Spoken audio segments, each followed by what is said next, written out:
मनोज जरांगे पाटील यांनी आपलं उपोषण मागं घेतलं असून राज्य सरकारला 2 महिन्याचा वेळ दिलेला आहे। या संदर्भात बोलण्याकरता आपल्यासोबत राष्ट्रीय ओबीसी महासंघाचे राष्ट्रीय अध्यक्ष बबनराव तायवाडे आहे। कशा प्रकारे बघता आज आंदोलन त्यांनी मागे घेतलं, 2 महिन्याचा वेळ दिला, आता 2 महिन्यामध्ये राज्य सरकारकडे या संपूर्ण आंदोलनाला घेऊन आणि मराठा आरक्षणाला घेऊन काय काय करायची संधी असेल?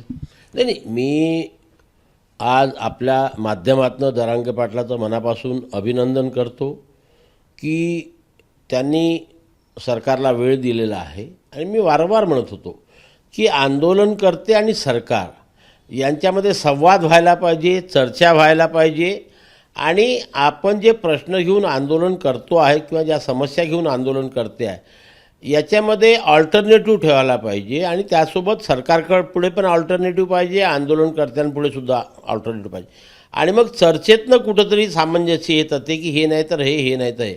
आज सरकारचं शिष्टमंडळ तिथे गेलं, 1-1.5-2 तास चांगली चर्चा झाली। त्याच्यामध्ये 2 न्यायमूर्ती होते आणि बच्चूभाऊ कडू होते, नंतर बाकीचे मंत्री महोदय आणि आमदार त्या ठिकाणी सहभागी झाले आणि एक सविस्तर चर्चा होऊन जरांगे पाटलांनी काही अटी त्या ठिकाणी घातल्या ज्या सरकारने मान्य केल्या आणि उर्वरित याच्याकरता त्यांनी 2 महिन्याचा वेळ मागितला सरकारने आणि मग तो त्यांनी 2 महिन्याचा वेळ 2 जानेवारीपर्यंत त्यांना दिलेला आहे।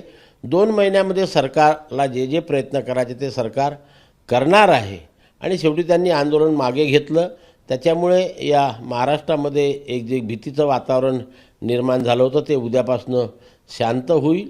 त्याच्यामध्ये एक महत्त्वाची अट त्यांनी जी घातली की न्यायमूर्ती संदीप शिंदे समितीचं जे कार्यक्षेत्र होतं ते कार्यक्षेत्र मराठवाड्याच्याऐवजी आता संपूर्ण महाराष्ट्र करण्यात यावं। मी त्याचं स्वागत करतो की संपूर्ण महाराष्ट्रामध्ये त्याचं कार्यक्षेत्र वाढवावं, पण या संपूर्ण महाराष्ट्रातल्या महसुली नोंदी शोधत असताना नुसत्या कुणब्यांच्या नोंदी न शोधता या ओबीसी समाजामध्ये ज्या 400 जाती येतात त्या सर्व जातीच्या नोंदी शोधण्यात यावा आणि त्याचा अहवाल प्रसिद्ध करण्यात यावा। हे मी याच्याकरता मागणी करतो। आजही ओबीसी समाजामध्ये अशा जाती आहेत की जे ओबीसीमध्ये आहे पण त्यांना 1967च्या पूर्वीचे पुरावे सापडत नाही, महसूल कार्यालयातनं त्याला मदत होत नाही, गोरगरीब ओबीसी आहेत। या न्यायमूर्ती संदीप शिंदेच्या माध्यमातून जर ते काम झालं तर हा संपूर्ण ओबीसी समाज जरांगे पाटलाचा, राज्य शासनाचा आणि संदीप शिंदे न्यायमूर्ती समितीचा फार आभारी राहील आणि ह्या गोरगरीब ओबीसी समाजातील इतर जातींना सुद्धा त्याचा फायदा होईल। आणि म्हणून सरकारने न्यायमूर्ती संदीप शिंदे समितीचं कार्यक्षेत्र वाढवत असताना त्याच्यामध्ये याचा उल्लेख करावा की नुसत्या कुणब्यांच्या नोंदी पाहण्याच्या ऐवजी या ओबीसी समाजामध्ये जेवढ्या जाती येतात त्या सर्वांच्या नोंदी पाहाव्यात, तशा प्रकारचा अहवाल सादर करावा। आता राज्य सरकारकडे पर्याय काय आहे? नाही, राज्य सरकार म्हणजे ओबीसी आंदोलनाला घेऊन 2 महिन्याचा वेळ दिलाय, तर या 2 महिन्यामध्ये राज्य सरकारकडे काय काय पर्याय आहे? राज्य सरकारने त्यांची भूमिका स्पष्टपणे आज त्यांच्या शिष्टमंडळाच्या मार्फत मांडली की आम्ही क्युरेटिव्ह पिटिशन टाकलेली आहे, त्याच्यामध्ये ज्या त्रुटी आहेत त्या पूर्ण करण्याकरता ही जज मंडळी तिथे होती, न्यायमूर्ती होते, ते सांगितले की आम्ही पूर्ण प्रयत्न करतो आहे आणि क्युरेटिव्ह पिटिशनच्या माध्यमातून जे 2018मध्ये आरक्षण दिलं होतं ते कसं टिकेल याच्याकरता आम्ही सर्वतोपरी प्रयत्न करतो आणि त्याच्यात यश मिळेल अशी आम्हाला अपेक्षा आहे। ते जर मिळत नसेल म्हणजे त्याच वेळेस सायमल्टेनियसली आम्ही हा प्रश्न राज्य मागासवर्गीय आयोगाकडे सुद्धा दिलेला आहे की त्यांनी स्पष्ट सांगितले जोपर्यंत राज्य मागासवर्गीय आयोग मराठा समाजाला मागास घोषित करत नाही तोपर्यंत मराठा समाजाला ओबीसीतनं आरक्षण देता येत नाही आणि म्हणून आम्ही मागासवर्गीय आयोगाकडनं सुद्धा पुन्हा त्याचं सर्वेक्षण करणार आहोत। ते मान्य करण्यात आलं आणि ते जाईल आता मागासवर्गीय आयोगाकडे, मागासवर्गीय आयोग अभ्यास करेल, सर्वे करेल आणि शेवटी काय निर्णय येईल तो बघू आपण। म्हणजे तुम्ही असं म्हणता की जर का मागासवर्ग आयोगामध्ये मराठ्यांचं मागासलं पण सिद्ध झालं तर त्यांना ओबीसी अंतर्गत आरक्षणाची एक संधी राहील?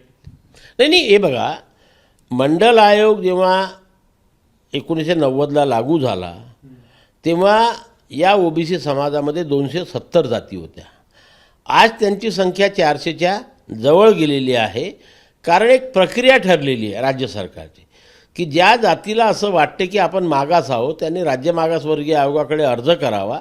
राज्य मागासवर्गीय आयोगाने त्याचं सर्वेक्षण करावं आणि त्यांच्या सर्वेक्षणामध्ये जर तो समाज खरंच मागास आहे असं सिद्ध झालं, कारण त्याच्या काही पॅरामीटर्स ठरलेले आहे, ते पूर्ण होत असेल तर ती जात मागास सिद्ध होते. आणि ती जर मागास सिद्ध होत असेल तर तशा प्रकारची शिफारस राज्य मागासवर्गीय आयोग सरकारकडे करते आणि मग सरकार त्या जातीचा ओबीसीमध्ये समावेश करते. अशा प्रकारे जेव्हा ही केस किंवा हे प्रकरण राज्य मागासवर्गीय आयोगाकडे जाईल, राज्य मागासवर्गीय आयोग त्याचा अभ्यास करेल आणि जर हे सिद्ध झालं का हे मागासलेले आहेत आणि सरकारकडे शिफारस केल्यावर सरकारने जर तसा निर्णय केला तर कुठल्याही समाजाचा त्याला विरोध राहणार नाही, कारण ती एक सेमी न्यायालयीन प्रक्रिया आहे. ती पूर्ण झाल्या असताना कोणी जरांगेच्या आंदोलनाची जर का आपण बघितली मागणी मूळ, तर त्यांची हीच होती की त्यांना ओबीसी अंतर्गत आरक्षण पाहिजे होतं. राज्य सरकार ज्या दुसऱ्या पर्यायावर जास्त जोर देत आहे, मराठ्यांना स्वतंत्र आंदोलन आणि त्यासाठीची जी पुनर्विचार याचिका जे आधीचं आरक्षण मराठ्यांना दिलं होतं. नाही, आता हे बघा की जी आता क्युरेटिव्ह पिटिशन टाकलेली आहे त्याच्याकरता त्यांनी 2 महिन्याची वेळ मागितलेली आहे.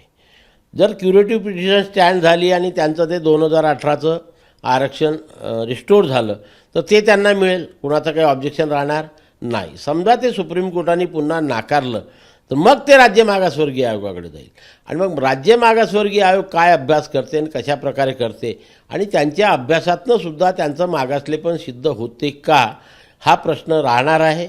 मागासलेपण सिद्ध करण्याच्या काही अटी दिलेल्या आहे, म्हणजे तुमचं सामाजिक मागासलेपण, नोकरी आणि शैक्षणिक मागासलेपण, ते कशा प्रकारे तपासलं जातं? नाही, त्याची क्वेश्चनायर आहे.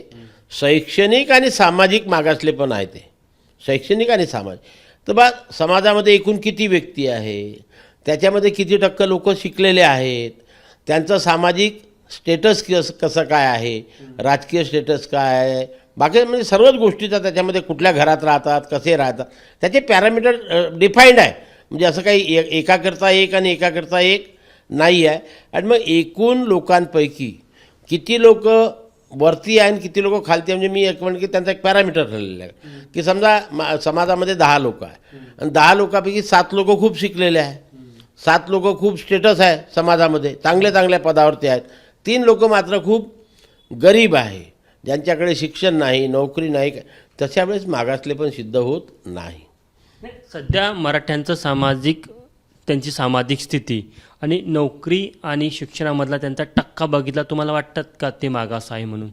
नाही आहे. हे बघा, आम्ही याच्याशी कधी दुमत नाही की ते मागास नाही आहे. जसं मराठवाड्यातला विचार केला तर आम्ही स्वतः अभ्यास केलेला आहे. मराठवाड्यामध्ये मराठा समाजामध्ये फार हे आहे, चिंतेची बाब आहे. पण इथे अभ्यास करताना एका पर्टिक्युलर रिजनचा होत नाही तर संपूर्ण महाराष्ट्राचा होतो की या महाराष्ट्रामध्ये जेवढी मराठा कम्युनिटीचे लोक आहेत त्यांच्यामध्ये किती लोक ते जे पॅरामीटर सरकारने ठरवलं त्याच्यापैकी पॅरामीटर कंप्लीट करतात. की जसं मी उदाहरण तुम्हाला दिलं की 100 घराचा अभ्यास केला तर 100पैकी सुदृढ किती घरं आहेत, कुटुंब आहेत आणि त्याच्यापेक्षा खालचे किती घरं आहेत. तर त्या टक्केवारीमध्ये जर ते आले तर ते हे होतील, मागास होतील. टक्केवारीमध्ये जर नाही आले, पण मागासलेपण सामाजिक मागासलेपण पण सिद्ध करावं लागेल. सामाजिक आणि शैक्षणिक, मी ते सांगितलं ना की सामाजिक आणि शैक्षणिकमध्ये किती लोक शिकले आहे, किती शिकलेले नाही. सामाजिकमध्ये आमदार किती आहे, खासदार किती आहे, ग्रामपंचायत सरपंच किती आहे, इथून तो अभ्यास होतो ना की समाजामध्ये प्रतिष्ठा असलेले आणि प्रतिष्ठा नसलेले 2 भाग होतात. त्याला सामाजिक मागासलेपण म्हणतात.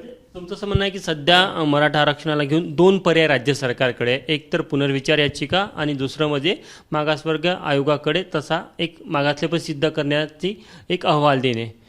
तर या व्यतिरिक्त आता आणखी एक महत्त्वाचा प्रश्न की ह्या मागच्या काही दिवसामध्ये या आंदोलनामुळे जो एक उद्रेक झाला होता, सामाजिक आंदोलनामुळे खाजगी मालमत्तेचं नुकसान झालं, सरकारी मालमत्तेचं नुकसान झालं, अनेकांवर गुन्हे दाखल झाले.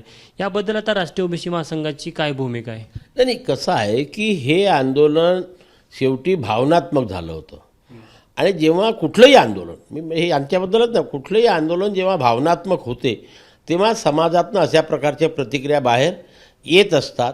आणि ते त्यावेळेस चुकून त्यांच्या हातून घडत असते, जाणीवपूर्वक कोणीही करत नाही. आणि म्हणून मी सुद्धा सांगितलं की ज्या ज्या व्यक्तींच्या हातून अशा प्रकारचे कृत्य घडले, सरकारने त्या सर्वांवरचे गुन्हे मागं करावे. कारण त्याच्यात त्यांचा असा वैयक्तिक हेतू काही नसतो, मन दुखावलेलं असते, त्या भावनेच्या आहारी त्यांच्या हातून ते कृत्य घडलं.